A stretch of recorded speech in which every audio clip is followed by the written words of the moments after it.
Hi guys, this is Tablet-News.com and I'm here with a Romanian tablet called the E-Boda Supreme XL400 quad-core.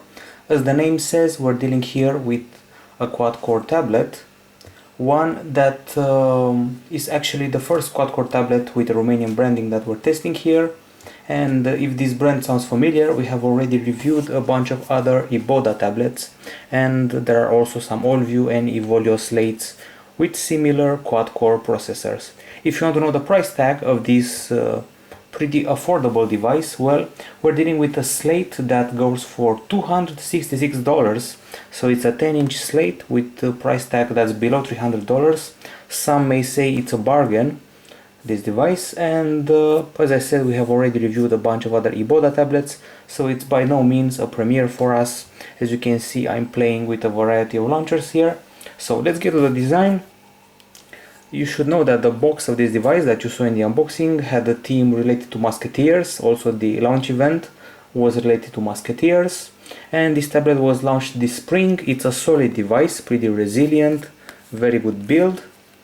The back is slightly curved, as you can see right here, and we got a metal frame all around the device, and of course there is this plasticky layer right here. So two areas of plastic at the top and at the bottom, and we have a dotted pattern in this area right here where the speakers are hidden. So a pair of speakers here and speakers here. This is the back camera, 2 megapixel. We have excellent grip with this tablet. In spite of the glossy plastic, the grip is pretty good. So back camera here, front camera right here, and you already saw the speakers. And I find these bezels around the screen to be too big, if you ask me, for a modern tablet, even if it's cheap. If you want the measurements for this device, well, 13 millimeters in thickness, so very thick. It's double compared to, or almost double compared to the Sony Xperia Tablet Z, that's 6.9 millimeters in thickness. This device also weighs 670 grams.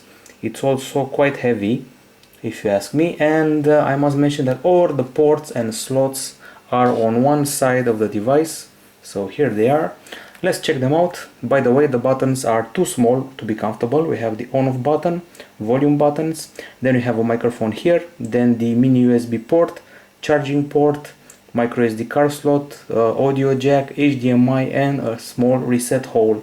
So everything on a single side, as you can see right here. Two small buttons, and that's my main problem. Overall, I have to say that this tablet is quite massive, but the back, I think it's original. Finally, an original aspect related to a Romanian tablet, an original plasticky back. Okay, now as far as hardware goes, the CPU inside this device is an ATM7029, that's its identity. It's made by Actions. It's an Asian company from what I understood, so it's an Actions ATM7029 quad-core 1.2 GHz, and the architecture is ARM V7. So as far as the rest of the specs are concerned, well, the GPU is a Vivante GC1000 multi-core, in case you're wondering, and we also have 1 GB of DDR3 RAM. We have Wi-Fi available on this tablet, and as I said, 16 GB of internal storage, plus you can attach an external module for a 3G dongle that will give this tablet 3G connectivity. I just changed the launcher, so you can see some alternative for the UI of the tablet and its launcher. You should also know that this tablet comes with G sensor with 3 axes, and this display that you can see right here is an IPS 10.1 inch with a resolution of 1280 over 800 pixels. And other stuff worth mentioning is the fact that this screen supports multi-touch in 5 points, and it's an LED backlit screen. Also, we have a TF card slot with support for up to 32 GB of extra storage, and the camera, as I said, 0.3 megapixel at the front, 2 megapixel at the back, although the interface of the camera tells us that we're actually dealing with a 5 megapixel camera. The port here on the side is a mini USB 2.0, and reaching one of the most important parts of the device, the battery. We're dealing here with a battery with a capacity of 6600 mAh.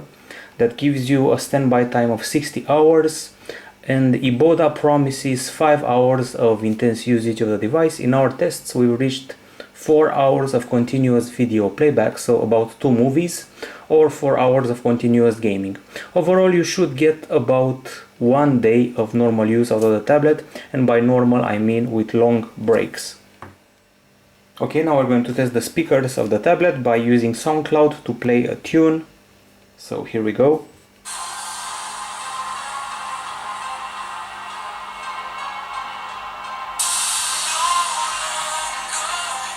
Maximum volume.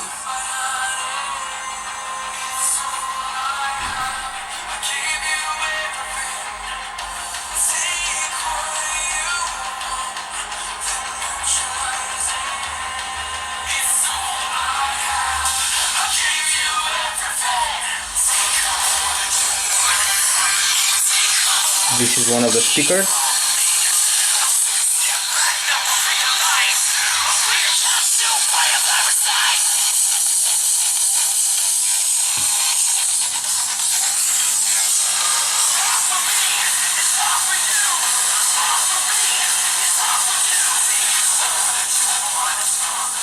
As you can hear, the sound is a bit distorted.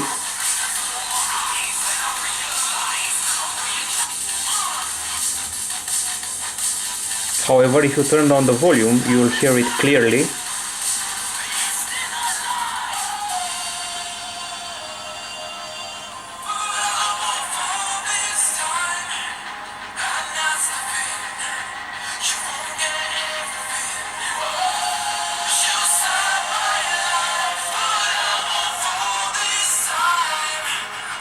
For those of you wondering, the band was Hadouken. And now let's go back to our review, and I have to say that the conclusions are the following. The sound is distorted a bit at the maximum volume. It's not so loud, especially when compared, for example, to the Nexus 10. That was one of the loudest tablets I've ever seen. And other stuff important to mention is that the bass is weak, the voice is not so clear. So overall the audio experience is disappointing, even though we have 2 speakers that look pretty impressive at the back. Now I'm going to show you the video test in order to see what the screen is capable of. And I'm going to show you a trailer of Disney's upcoming flick.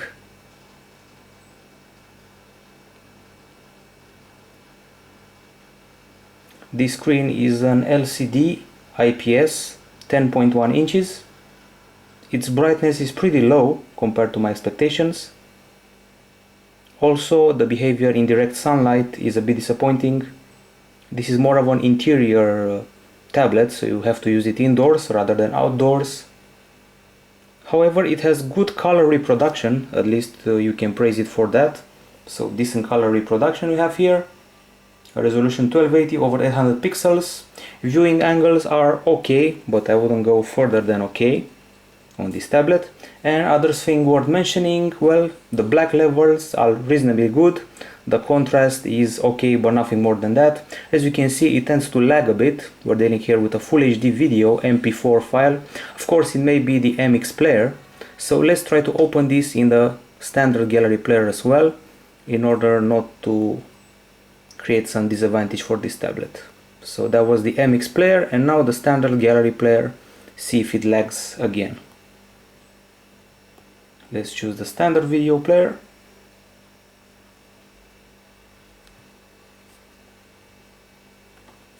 And let's keep ahead.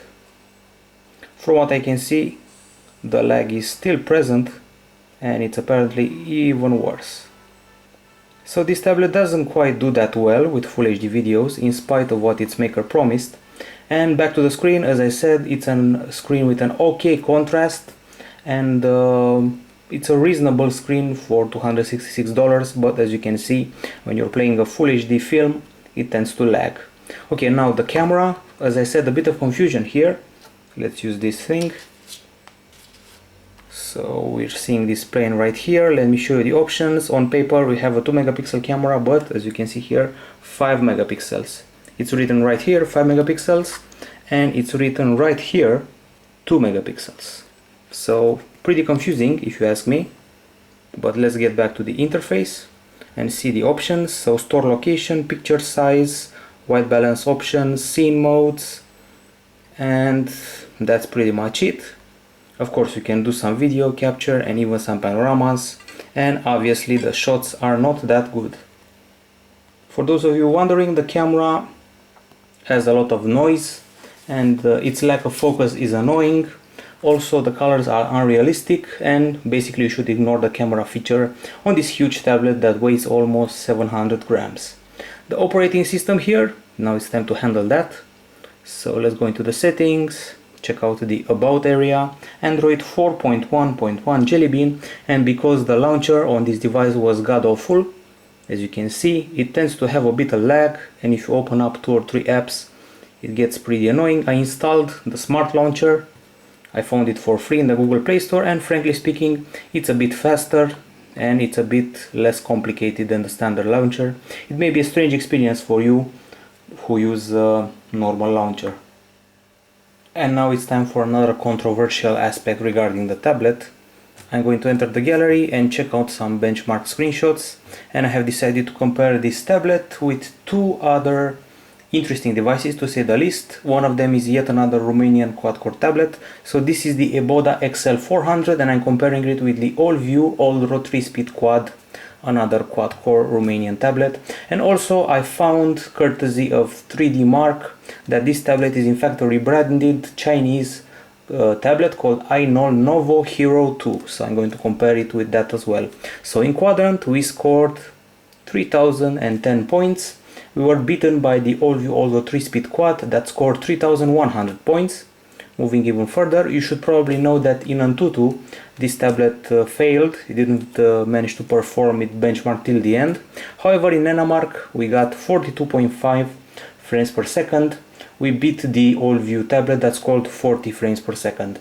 Next up is Velamo, where the results are as follows: 952 points, and we were beaten by the All-View tablet that scored 970 points. Finally, probably the most relevant benchmark is 3D Mark, 1874 points. And by the way, even the unbranded tablet, the version that you can see here, the iNovo 10 Hero 2, scored more than us. As you can see, it scored 1935 points, so more than our tablet. So what we're dealing with is the rebranded tablet of the same device you can see here, but under a local branding. The troubling thing is that although the maker of this device claims it's a Cortex A9 CPU, it's written clearly here Cortex A5, and that means that the maker of the tablet told us a little bit of a white lie, at least on the box of the device. Okay, so they got the camera wrong, they got the CPU wrong, so that's a big no-no if you want to be a serious company making tablets. Okay, now it's time to show you the web browser, and time to show you our website. By the way, this is the virtual keyboard, reasonably comfy, although I've seen faster browsers, or better said, faster tablets.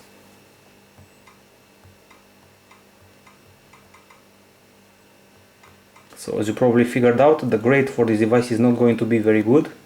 It's not acceptable to get the CPU wrong, to get the camera wrong, and advertise the device with a lesser camera and with a better CPU than it actually has.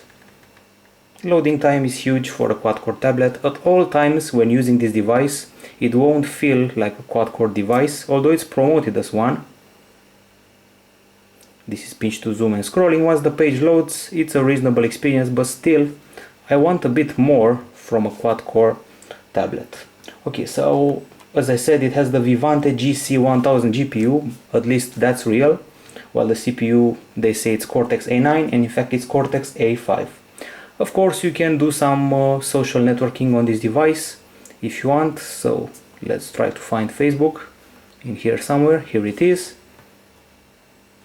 Let's see if it actually loads. Okay, waiting for it to load. Some social networking, if the app wants to work.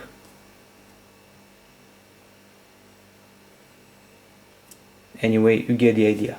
Okay, other apps worth mentioning on this device, aside from Facebook and the web browser, we have obviously Google Maps. That should be here somewhere. So here it is. We also have the Google Play Store that you saw earlier.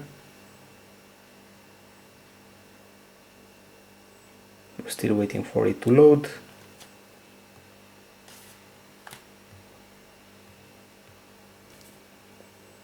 And as you can see, we activated the location service. And let's try to localize our position on the map.